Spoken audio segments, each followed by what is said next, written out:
এই যে ছুরি শাশুড়ি, আপনার খাবার। কি বললা তুমি? খাবার দিচ্ছি। খাবার না কেটে ফেলবে নাকি?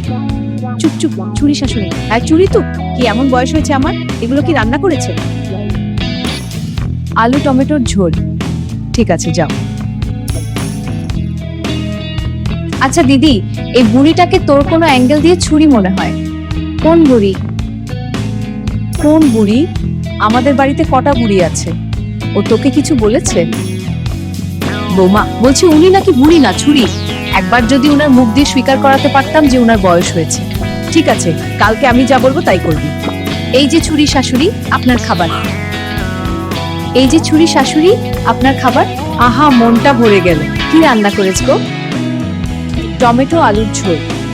কালকে আর আজকে তরকারির মধ্যে পার্থক্য কি? কালকে আলু বেশি পেয়েছিলাম আর আজকে টমেটো বেশি। ব্যাস, মানে এটা কোন পার্থক্য হলো? যদি বুড়ি আর ছুরির মধ্যে কোনো পার্থক্য না থাকে, তাহলে আলু আর টমেটোর মধ্যেও কোনো পার্থক্য নেই। বৌমা, একজন বয়স্ক মানুষের সাথে তুমি এরকম কথা বলছো? ব্যাস, প্রমাণ হয়ে গেল। এই বাড়িতে আর চুরি থাকবে না, শুধু বুড়ি শাশুড়ি। এমন মজার শাশুড়ি বৌমা ভিডিও দেখতে ব্লগস চ্যানেলটা সাবস্ক্রাইব করুন।